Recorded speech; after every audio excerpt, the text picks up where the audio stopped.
নিজের ঘরের কাজের মেয়ের টাকা পরিশোধ না করে পরিমণি খেয়ে ফেলেছে মদ। শুধু মদ খেয়েই ক্ষান্ত হয় নাই, সেই কাজের মেয়েকে নির্যাতন করে ঘরের থেকে বাইর করে দিয়েছে।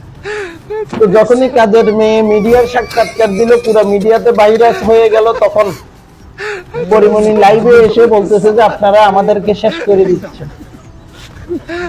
আবার এই নোটির পক্ষে হয়ে কথা বলছে ইতির ফ্যাটের ছেলে ইয়াসে শেখ সাদি না কি সাদি আছে না ইতে।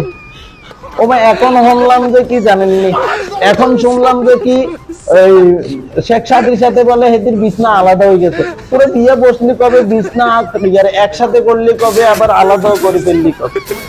তো চিন্তা করে দেখলাম গাভী নেত্রীদের তো আবার বিয়ে শাদীর দরকার হয় না, ওরা যখন তখন খাট গরম করে ফেলতে পারে, এত করে কোনো সন্দেহ নাই।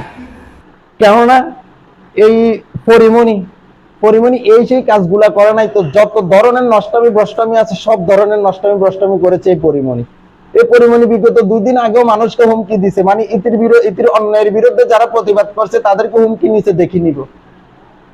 তো তোরা দেখবি কি, তোরা তো নর্থে কি, আমরা তো জানি এই দেশের প্রশাসন লুচ্চা টাইপের কিছু উচ্চ পর্যায়ের পাবলিক বসে থাকে, তাদের সাথে খাট গরম করবে, তাদের মনোরঞ্জন করে, তারপরে যে ব্যক্তিগুলা তোর বিরুদ্ধে প্রতিবাদ করবে ওই ব্যক্তিগুলোর বিরুদ্ধে মামলা গল্লাই দিবি। এছাড়া তোরা আর কি করতে পারবি? যতদিন শরীরের চামড়া সোজা আছে ততদিন তোদের খাবার আছে, যতদিন শরীরের চামড়া বইটা গেলে তোদের খানাও নাই, প্লেটে না।